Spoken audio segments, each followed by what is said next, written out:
धर्म के ही नाम पे आतंकवाद होती है। और भले ही हर मुसलमान आतंकवादी हो या ना हो, पर मैं ये डंके की चोट पर कहता हूं कि हर मुसलमान प्रत्यक्ष या अप्रत्यक्ष रूप से आतंकवाद का समर्थक है। लोग कहते हैं ना कि सबसे पहले हमें शांति चाहिए, देश में कानून व्यवस्था बनानी है। याद रखिएगा, जब तक पूरी दुनिया का किसी भी देश में एक भी मुसलमान है, वहां कानून व्यवस्था सुरक्षित नहीं रह सकती है। दुनिया में जितने भी यूरोप और अमेरिका पढ़े लिखे डेवलप कंट्रियां हैं, लोग कहते हैं कि भारत में मुसलमान गरीब हैं इसलिए आतंकवादी बन रहे। पूछिए कि अमेरिका और यूरोप में क्यों बन रहे, वहां तो पढ़े लिखे हैं। और ये जो डॉक्टर बन रहे थे आतंकवादी दिल्ली बम विस्फोटों में, जिनका था क्या ये गरीब थे? क्या ये डेली के 5,000 रुपए दैनिक फीस कमाने वाले गरीब थे? जिस दिन देश में मजहब के रूप में ही आतंकवाद होता है, जब आप मान लेंगे कि हर आतंकवादी का एक मजहब होता है, वह एक आसमानी किताब को ही पढ़कर आतंकवादी बनता है, याद रखिएगा देश में आतंकवाद उसी दिन बंद होने लगेगा और हर आतंकवादियों की रूह कांप जाएगी आपके डर से। अभी एक मैंने घटना देखा, दिल्ली में बम ब्लास्ट हुई और लोग कह रहे हैं कि इस बम ब्लास्ट के पीछे जो लोग हैं उन्हें धर्म से मत देखिए, वो मुसलमान नहीं थे। क्या दुनिया में कभी आपने देखा है कि किसी बम बांध करके फटने वाले ने ये कहा हो कि मैं एथियस्ट हूं, मैं किसी धर्म को नहीं मानता, मैं विज्ञान के लिए फट रहा हूं? कभी सुना है?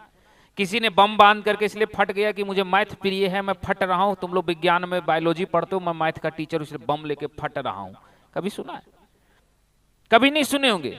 धर्म के ही नाम पे आतंकवाद होती है। और भले ही हर मुसलमान आतंकवादी हो या ना हो, पर मैं ये डंके की चोट पर कहता हूं कि हर मुसलमान प्रत्यक्ष या अप्रत्यक्ष रूप से आतंकवाद का समर्थक है। जिस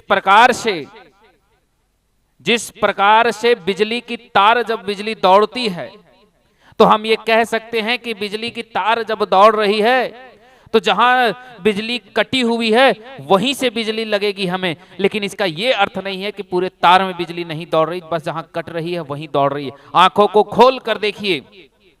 अभी एक कांग्रेस का नेता कह रहा है कि इन आतंकवादियों को इसलिए फंसाया जा रहा है क्योंकि इन लोगों को, क्योंकि ये अल्पसंख्यक है। जो लोग कह रहे थे ना कि राम मंदिर से रोजगार नहीं मिलेगा, हमें स्कूल खोलना चाहिए, हमें कॉलेज खोलना चाहिए, हमें हॉस्पिटल खोलना चाहिए, आज वो दिल्ली बम ब्लास्ट में देख ले कि एक यूनिवर्सिटी जो कि केवल मुस्लिम यूनिवर्सिटी था, उसके बच्चे आतंकवादी बन रहे हैं। एक डॉक्टर आतंकवादी बन रहा है, एक इंजीनियर आतंकवादी बन रहा है। लेकिन सौभाग्य हमारी देखिए इन बच्चों की, हमारी भगवत प्राप्ति की कृपा देखिए हमारे ठाकुर जी की, कि अभी तक किसी राम मंदिर या कृष्ण मंदिर या किसी मंदिर के पुजारी ने बम लेकर के नहीं फटा कि हम आतंकवादी बनेंगे, हमें मुक्ति चाहिए इसलिए बम फाड़ दो। हम ये गारंटी से कह सकते हैं कि राम मंदिर में जिनको रोजगार चाहिए या जिनको शिक्षा नहीं मिली, भले वो अशिक्षित होंगे पर आतंकवादी नहीं बनेंगे। मैं गारंटी देता हूं, मुझे गर्व है अपने हिंदुओं पर, राम मंदिर पर, कि राम मंदिर में भले ही अशिक्षित लोग हो जाएं पर आतंकवादी नहीं हो सकती है। और मुझे धिक्कार है वैसे यूनिवर्सिटी और मस्जिदों पर जहां पे लोग शिक्षा भी प्राप्त करके आतंकवादी ही बनेंगे। आतंकवाद का धर्म होता है।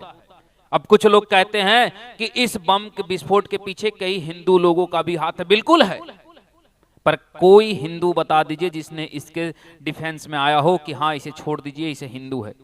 भारत के किसी एक हिंदू आतंकवादी को बताइए जिसने हिंदू या देशद्रोही हिंदू के बारे में, जिसके पीछे से हिंदू संगठन खड़े हुए हो कि मेरे हिंदू बच्चे को छोड़ दो, ये हिंदू इसलिए फंसाया जा रहा है। एक लेकिन भारत में जब भी मुसलमान मरा है, आतंकवादी मरा है, तो उसके पीछे एक मजहब खड़ा है।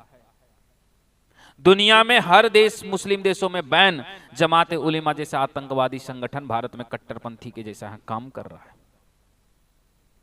और आज ये सेकुलर के हिंदू जब पूछते हैं, सेकुलर के हिंदू जब ये कहते हैं कि क्या होगा, इसे फंसाया ना जैसे धर्म की चश्मे से ना देखी जाए, मैं पूछता हूं ठीक है इसे हम धर्म की चश्मा से नहीं देखेंगे, तुम्हें फिर राम मंदिर में रोजगार चाहिए था, अस्पताल चाहिए था, तो फिर ये भी मानो ना कि अस्पताल में भी धर्म के नाम पर जो लोग जा रहे हैं वो आतंकवादी बन रहे हैं।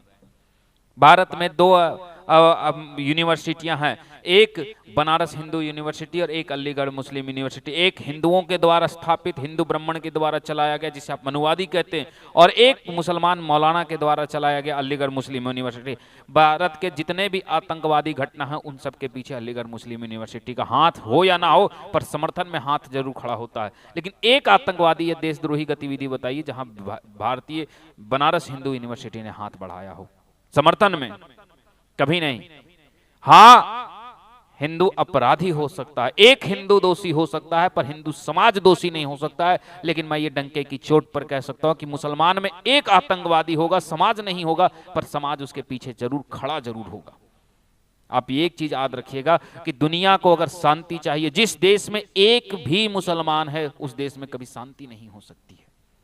लोग कहते हैं ना कि सबसे पहले हमें शांति चाहिए, देश में कानून व्यवस्था बनानी है। याद रखिएगा, जब तक पूरी दुनिया का किसी भी देश में एक भी मुसलमान है वहां कानून व्यवस्था सुरक्षित नहीं रह सकती है। दुनिया में जितने भी यूरोप और अमेरिका पढ़े लिखे डेवलप कंट्रियां हैं, लोग कहते हैं कि भारत में मुसलमान गरीब हैं इसलिए आतंकवादी बन रहे। पूछिए कि अमेरिका और यूरोप में क्यों बन रहे, वहां तो पढ़े लिखे हैं। और ये जो डॉक्टर बन रहे थे आतंकवादी दिल्ली बम विस्फोटों में, जिनका कहा था क्या ये गरीब थे? क्या ये डेली के 5,000 रुपए दैनिक फीस कमाने वाले गरीब थे? क्या ये गरीब आतंकवादी हैं? सोच करके देखिए हमारे देश की दुर्भाग्यता, हमारे हिंदुओं की, कि ये खुल करके देख रहे हैं कि ये आतंकवादी हमें टारगेट कर रहा है, फिर भी वो बोल नहीं पा रहे और देख करके पहचान नहीं पा रहे हैं कि जो छोटा टोपी और बड़ा पैजामा पहनने वाले लोग ही आतंकवादी हैं। जब तक आप धर्म और आतंकवाद को अलग अलग देखते रहेंगे, मजहब और आतंकवाद को, तब तक आतंकवादी घटनाएं घटेगी। जिस दिन देश में मजहब के रूप में ही आतंकवाद होता है, जब आप मान लेंगे कि हर आतंकवादी का एक मजहब होता है, वह एक आसमानी किताब को ही पढ़कर आतंकवादी बनता है, याद रखिएगा देश में आतंकवाद उसी दिन बंद होने लगेगा और हर आतंकवादियों की रूह कांप जाएगी आपके डर से। बाकी आप स्वयं समझदार हैं, और जो लोग सेकुलर हिंदू हैं उनसे सिर्फ इतना पूछिए कि कल तो तुमने 100 बार सवाल उठाए थे कि राम मंदिर में रोजगार क्यों नहीं मिल रहा है, अस्पताल क्यों नहीं बना। आज ये जवाब दो कि जब ये अस्पतालों में आतंकवादी बन रहे तब वो लोग मुंह छुपा करके, आज एक भी यूट्यूबर को मैं नहीं देख रहा हूं कहीं आ रहे हैं। बाकी आपकी बात आप अपने आप में समझिए। जय श्री कृष्णा, जय राधे श्याम। मुझ जैसे साधारण कथावाचकों के द्वारा ऐसा बोलना भी एक बहुत बड़ा दुर्भाग्य की बात है कि हम जैसे लोग बोलेंगे, आप सहयोग करें ना करें, और हम जैसे लोग एक दिन अकेला पड़ जाते हैं। तो याद रखिएगा, भले ही आपका सहयोग मिले या ना मिले, हमारी लड़ाई आज भी जारी है और आगे भी जारी रहेगा। और हम एक भी डंके की चोट पर कहते हैं, भारत एकल हिंदू राष्ट्र बनेगा। भारत